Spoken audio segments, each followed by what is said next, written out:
Le jour où je suis rentrée de ma visite chez le cardiologue plus tôt que prévu fut peut être le jour le plus important de ma vie. Non pas à cause de mon propre cœur, mais à cause de ce que j'ai entendu en franchissant ma porte, des mots qui ont d'abord brisé quelque chose en moi, avant d'allumer une flamme que je croyais éteinte depuis longtemps.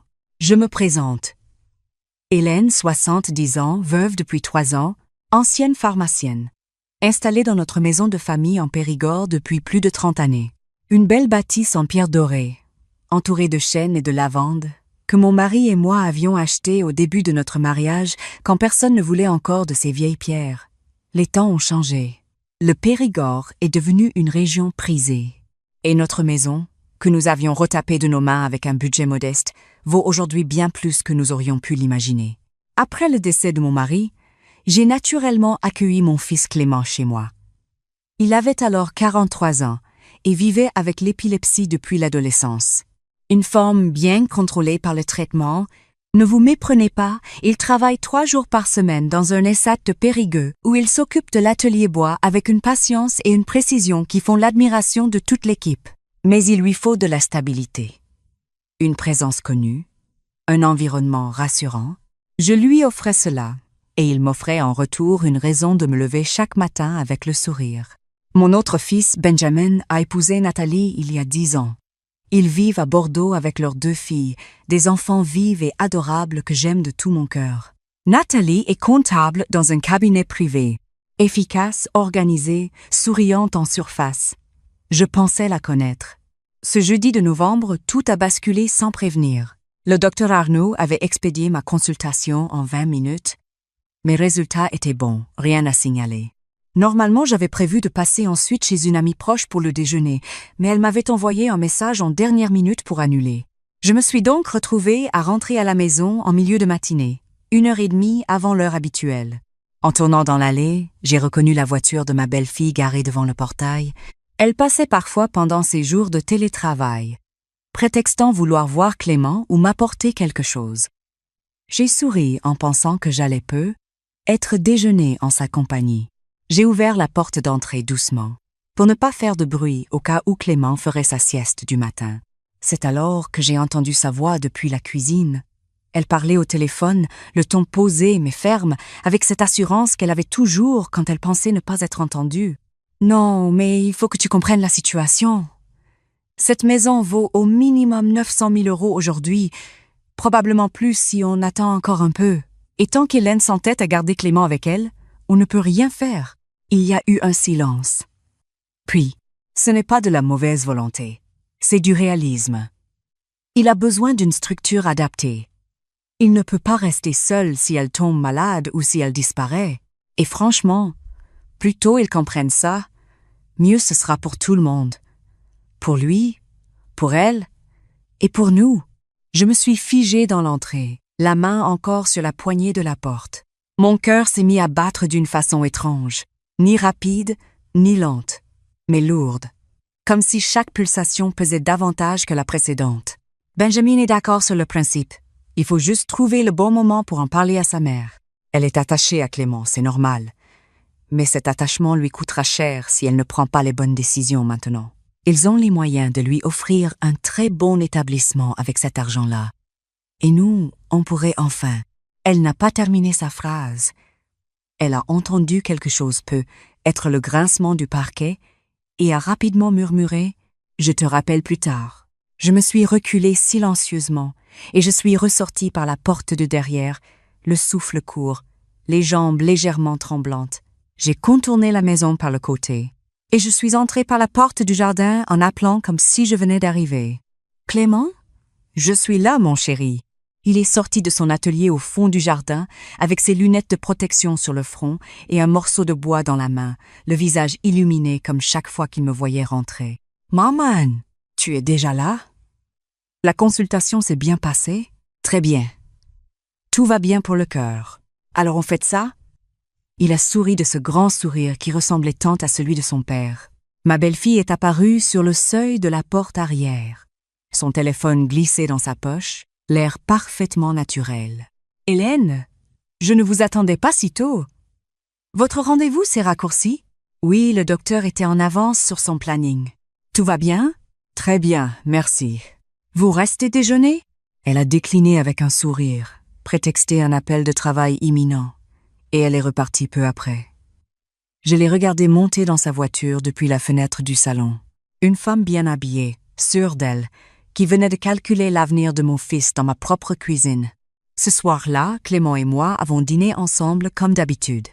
Il m'a raconté sa journée à l'atelier, le tiroir qu'il était en train de fabriquer pour la commande d'un client bordelais. Une sorte de coffre à jouets en chaîne.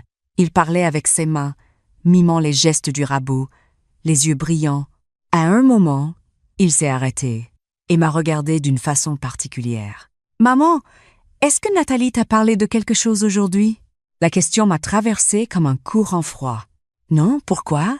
Il a baissé les yeux sur son assiette, remué ses pattes sans manger. « Rien, c'est juste que, des fois, j'ai l'impression qu'elle préférerait que je ne sois pas là.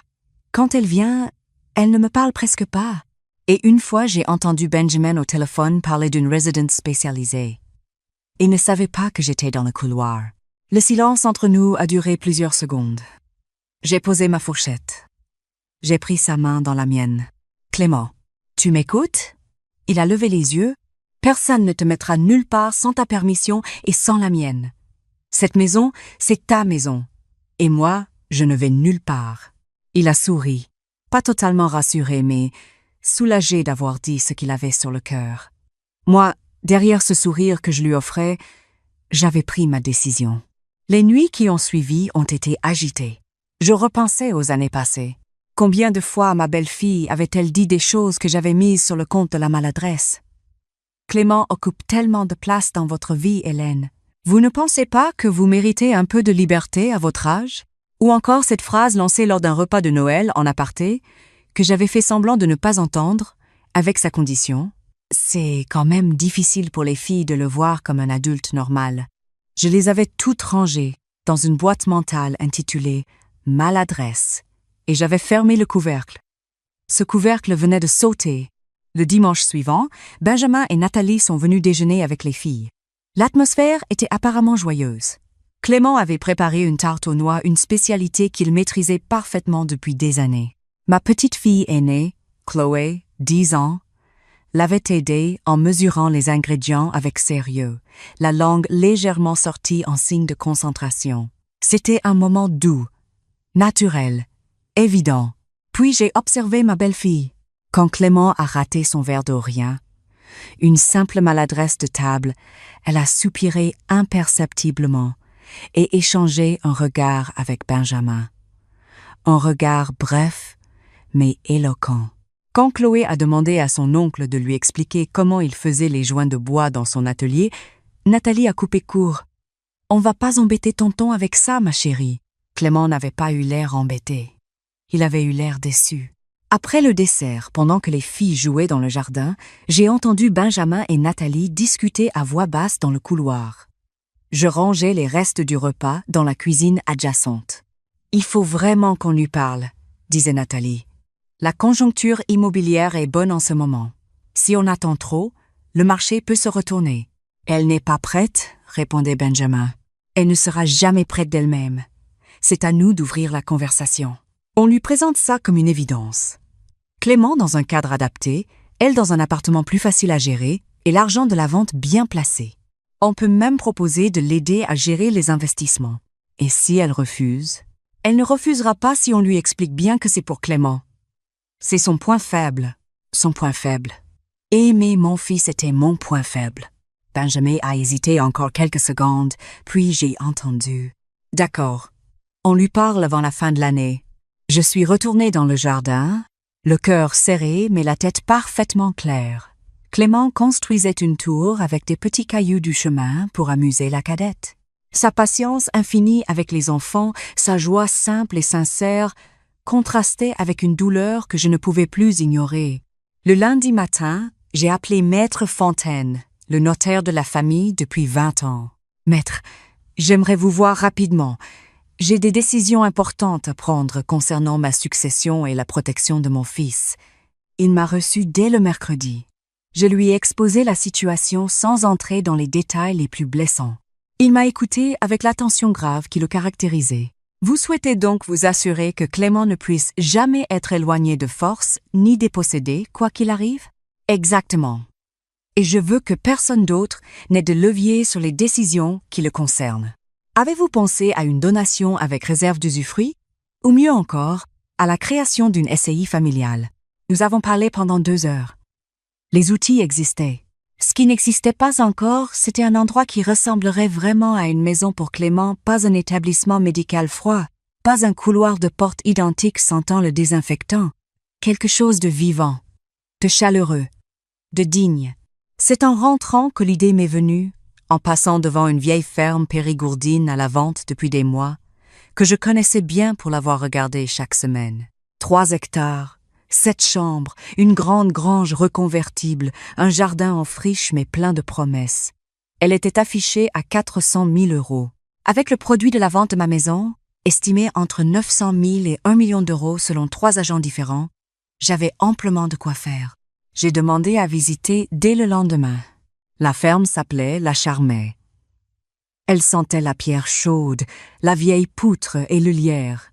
Les fenêtres donnaient sur un vallon doucement incliné où poussaient des noyers centenaires. Clément, que j'avais emmené sous prétexte d'une balade, a posé la main sur le mur de pierre de la grange et m'a regardé. « C'est beau ici, maman. On se sent bien? » « Oui. On se sent bien. » Je n'ai rien dit de plus. Mais j'ai su que c'était l'endroit. Dans les semaines qui ont suivi, j'ai multiplié les rendez-vous avec une discrétion totale. Notaire, architecte spécialisée dans l'accessibilité, directrice d'une association de familles concernées par l'épilepsie, que j'avais contactée via une amie médecin, agent immobilier pour estimer précisément ma maison. Chaque démarche manquerait davantage dans ma décision. Chaque soir, en voyant Clément lire ou bricoler dans son atelier de fortune au fond du jardin, je me confirmais que je faisais juste. Nathalie, elle, intensifiait ses visites. Elle posait des questions qu'elle croyait anodines. « Vous avez l'air très occupée en ce moment, Hélène. Des choses importantes? » De petites formalités administratives. Rien de bien urgent. « Vous savez que Benjamin et moi, on est là si vous avez besoin d'aide pour quoi que ce soit? »« Je sais. Merci. » Elle souriait. Ses yeux, eux, cherchaient quelque chose qu'ils ne trouvaient pas encore. Un soir de début décembre, elle s'est montrée plus directe. Nous prenions le café dans le salon pendant que Clément regardait un documentaire sur la menuiserie médiévale dans sa chambre. « Hélène, je voulais vous parler de quelque chose. Benjamin et moi en avons beaucoup discuté. Nous pensons sincèrement que vous devriez réfléchir à l'avenir de Clément de façon plus structurée. Que voulez-vous dire ? Il existe aujourd'hui des établissements formidables pour les personnes dans sa situation, encadrés par des professionnels, avec des activités adaptées. Et vous pourriez enfin souffler. Cette maison est grande, difficile à entretenir. Un bel appartement à Périgueux ou à Bergerac, avec l'argent de la vente. Vous avez fait estimer la maison? Elle a rougi légèrement. Pas formellement, mais les prix dans le secteur. Je vois. Et vous pensez que c'est ce qui conviendrait le mieux à Clément? Je pense que c'est ce qui conviendrait le mieux à tout le monde. Tout le monde. J'ai bu une gorgée de café sans répondre. Elle a cru que c'était le signe d'une hésitation. Son regard a brillé d'une anticipation qu'elle n'a pas su cacher assez vite. Réfléchissez-y sérieusement, Hélène. Ce serait raisonnable. Raisonnable. J'ai retenu le mot. Quelques jours plus tard, Benjamin est venu seul. Je l'ai regardé s'installer dans le fauteuil de son père et j'ai cherché sur son visage quelque chose de l'enfant que j'avais élevé. Il était là, quelque part, sous les années et l'influence. « Maman, Nathalie m'a dit qu'elle t'avait parlé. » « En effet. » Et je réfléchis. Il a paru soulagé, comme si cette non-réponse était une ouverture. « Tu sais qu'on veut juste ce qui est bien pour toi. Et pour Clément. Dis-moi, Benjamin. »« Clément, tu le vois comment ?» La question l'a surpris. « Comment je le vois ? C'est mon frère. Est-ce qu'il te manque? Est-ce que tu passes du temps avec lui? » Silence. La vie est chargée, maman. Tu sais ce que c'est. Oui, je sais ce que c'est. Je n'ai pas ajouté ce que je pensais. Que la vie était chargée pour tout le monde, sauf pour ceux qui choisissaient de faire de la place à ceux qu'ils aimaient. Mais j'ai vu à ce moment-là que Benjamin n'était pas mauvais. Il était faible. C'est parfois plus triste que d'être mauvais. Cette nuit-là, j'ai serré la main de Clément endormi dans la sienne lorsqu'il s'est assoupi sur le canapé devant la télévision, et j'ai décidé que rien ni personne ne l'arracherait à une vie digne et heureuse. Janvier est arrivé. Les préparatifs étaient finalisés dans le plus grand secret. La Charmée avait été achetée grâce à un prêt-relais en attendant la vente de ma maison. L'architecte avait terminé les plans d'accessibilité. Rampe discrète, salle de bains adaptée, atelier de menuiserie dans la grange rénovée. J'avais recruté une directrice, une femme formidable de 52 ans, ancienne infirmière coordinatrice, qui avait tout quitté pour se consacrer à ce type de projet. 8 résidents avaient été identifiés avec leur famille. Tous adultes en situation de handicap léger à modéré, tous capables d'une vraie vie sociale et professionnelle. L'association s'appelait Les Racines Libres, un nom que Clément avait suggéré sans le savoir, lors d'une promenade où il m'avait dit en regardant les noyers de la Charmée, les arbres qui ont les racines les plus profondes sont ceux qui tiennent le mieux dans la tempête. Il avait raison, comme souvent. J'avais aussi acheté, en parallèle, un petit pavillon à 800 mètres de la Charmée. 3 pièces, un jardin modeste, une luminosité magnifique le matin, assez grand pour que Clément y passe ses week-ends avec moi, assez proche pour que je sois là en 10 minutes si besoin. Le 20 janvier, j'ai invité Benjamin et Nathalie pour ce que j'ai présenté comme une conversation importante. Ils sont arrivés à 10 heures du matin sans les filles. Nathalie portait son manteau de laine grise qu'elle mettait dans les occasions qu'elle prenait au sérieux. Benjamin avait les mâchoires légèrement crispées, ce signe que je reconnaissais depuis son enfance. Clément était parti à l'atelier ce matin-là, comme chaque mardi. Nous nous sommes installés dans le salon. Sur la table, j'avais posé plusieurs enveloppes et un dossier de Maître Fontaine. Je voulais vous annoncer que j'ai pris mes décisions, ai-je dit calmement. Nathalie s'est redressée imperceptiblement. J'ai décidé de vendre la maison. Le visage de ma belle-fille a esquissé quelque chose qui ressemblait à du soulagement. Benjamin a posé les 2 mains à plat sur ses genoux. « Maman, je crois que c'est vraiment la bonne décision. La vente sera finalisée à 950 000 €. Le compromis est signé. » « Et pour Clément ?» a demandé Nathalie avec cette douceur de façade qu'elle croyait convaincante. Clément emménage dans une nouvelle structure cette semaine. Un établissement d'un genre particulier que j'ai tenu à lui faire visiter. Il en est tombé amoureux. « Ah, vous avez trouvé une bonne résidence ?» a dit Nathalie en se décontractant davantage. « Vous voyez, c'est mieux comme ça. En réalité, j'ai créé cette structure moi-même. » Le silence qui a suivi a duré plusieurs secondes. « Pardon ?» a dit Benjamin. L'intégralité du produit de la vente a été utilisée pour acheter et rénover une ancienne ferme en Périgord, à quelques kilomètres d'ici. J'y ai créé une association d'hébergement pour adultes en situation de handicap léger. Clément en est le premier résident. Il y a sa chambre, son atelier de menuiserie, un jardin, une communauté de 8 personnes qui se construisent ensemble. Et moi, j'ai acheté un petit pavillon à 2 pas de là. Ma belle-fille a regardé le dossier sur la table comme si elle espérait que les chiffres allaient se réécrire d'eux-mêmes. Mais vous avez dépensé tout l'argent? Investi. Il y a une différence importante. Et l'héritage? A lâché Nathalie.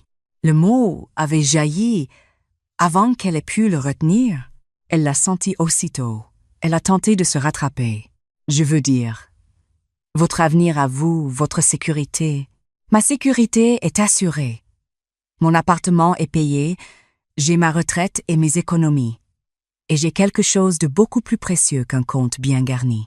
Benjamin s'était levé, une main dans les cheveux, l'air de quelqu'un qui fait le calcul d'une perte. « Maman, c'était quand même notre maison de famille. » C'était ma maison, que ton père et moi avons achetée, restaurée, entretenue pendant 30 ans. Et j'en ai fait ce qu'il m'a semblé juste d'en faire. Je me suis levée à mon tour. J'ai pris une dernière enveloppe posée à côté du dossier. Ceci est une lettre que je vous destine à tous les deux. Vous pourrez la lire chez vous. Elle explique ce que j'ai entendu, ce que j'ai vu et pourquoi j'ai agi ainsi. Nathalie avait posé les coudes sur ses genoux, la tête légèrement penchée. Pour la première fois depuis que je la connaissais, elle n'avait plus rien à dire. Je veux juste vous préciser une chose avant que vous partiez. Clément n'a jamais été un fardeau, pas une seule journée, et ceux qui l'ont traité comme tel n'avaient pas compris la chance qu'ils avaient de le connaître. C'est à ce moment-là que j'ai entendu la porte d'entrée s'ouvrir. L'atelier avait terminé tôt ce mardi-là, un incident technique m'avait-on dit plus tard. Clément est apparu dans l'encadrement du salon avec son sac sur l'épaule et une petite boîte en bois sous le bras. « Maman !» L'atelier a fermé à midi, il y avait une panne sur la machine principale. Alors j'ai pu finir le tiroir pour le client de Bordeaux. Regarde! Il a levé la petite boîte en chêne, parfaitement ajustée, avec une fine marqueterie sur le couvercle. Il rayonnait. Puis il a vu Benjamin et Nathalie. « Oh, vous êtes là! On déjeune ensemble ?» Ni l'un ni l'autre n'a répondu. Nathalie regardait quelque part entre la fenêtre et le sol. Benjamin fixait le bout de ses chaussures. « Clément, j'ai une surprise pour toi, ai-je dit. On déménage aujourd'hui. »« Aujourd'hui ? Déjà ?» Sa voix était montée d'une octave. « Aujourd'hui. La maison au noyer nous attend. » Il a battu des mains, le tiroir serré contre lui. « La ferme ? Avec le grand atelier dans la grange ? » Exactement. Il s'est retourné vers son frère avec un grand sourire. « Tu entends, Benjamin ? On va vivre dans une vraie ferme périgourdine. Il y a même des noyers centenaires dans le jardin. » Benjamin a murmuré quelque chose d'inintelligible. Clément n'a pas semblé remarquer le malaise. Il était déjà ailleurs, dans les noyers, dans l'atelier, dans la vie qui l'attendait. « Va chercher tes affaires, mon chéri. Le break est déjà chargé. » Quand il a disparu dans l'escalier, j'ai regardé ma belle-fille une dernière fois. « Clément ne vous en veut pas. Il ne vous en voudra probablement jamais, parce que ce n'est pas dans sa nature. Mais moi, je sais, et je tenais à ce que vous sachiez que je sais. » Ils sont partis sans se retourner. La porte d'entrée s'est refermée sur quelque chose qui avait mis des années à mourir tout à fait. 5 mois ont passé depuis ce jour. Je vous écris depuis la terrasse de mon petit pavillon, face au vallon où les noyers de la Charmey commencent à bourgeonner. Le printemps en Périgord est une chose difficile à décrire à ceux qui ne l'ont pas vécu, une lumière dorée qui semble venir de la pierre elle-même. Une douceur dans l'air qui rappelle que la vie, malgré tout, revient toujours. Clément s'est épanoui d'une façon qui me coupe parfois le souffle. Il est devenu le responsable de l'atelier bois de l'association. 2 autres résidents le rejoignent maintenant les mardis et jeudis. Leur première commande collective, 3 tables en chêne pour une auberge locale, a été livrée le mois dernier. Le patron de l'auberge a encadré la petite plaque que Clément avait gravée dessus. Fabriquée avec soin aux racines libres, Périgord. Sa fierté ce jour-là, je n'oublierai jamais. Les autres résidents forment une communauté que je n'aurais pas pu imaginer. Il y a Michel, 51 ans, ancien ouvrier d'imprimerie, trisomique, dont les poteries commencent à se vendre au marché du samedi. Élise, 38 ans, syndrome de Williams, qui chante avec une pureté de voix à vous arrêter net dans un couloir. Jean-Paul, 60 ans, traumatisme crânien après un accident de chantier 20 ans plus tôt, qui anime maintenant les séances de jardinage avec une autorité douce et naturelle. Chacun porte sa différence comme une particularité, pas comme une honte. Moi, je suis devenue quelque chose que je n'avais pas prévu. Une sorte de présence centrale dans cette nouvelle famille. Je viens chaque matin. Je participe aux ateliers quand on m'y invite. Je prépare parfois les repas du dimanche avec ceux qui veulent bien m'aider. Mon ancienne vie de pharmacienne me sert pour accompagner les résidents dans la gestion de leur traitement, en coordination avec l'infirmière qui passe 3 fois par semaine. Ce n'est plus ma retraite. C'est ma vocation tardive. Sur Benjamin et Nathalie, les nouvelles sont ce qu'elles sont. Benjamin a repris contact 2 mois après le déménagement. Il est venu seul, un dimanche après-midi, et il s'est garé maladroitement dans l'allée de mon pavillon. Je l'ai vu hésiter avant de sonner. « Maman, je voulais te dire, je suis désolée. » « Pourquoi exactement, Benjamin ? » Pour ne pas avoir protégé Clément. Pour avoir laissé Nathalie parler de lui comme elle le faisait. Pour avoir pensé à la maison avant de penser à lui. J'ai lu quelque chose de sincère sur son visage. La perte de l'héritage espéré avait pu être, en effet, désobstruer quelque chose. « Tu l'avais pourtant vu grandir, lui ai-je dit. Tu te souviens de quand tu l'emmenais faire du vélo et que tu ralentissais exprès pour rester à sa hauteur ? Il a détourné les yeux.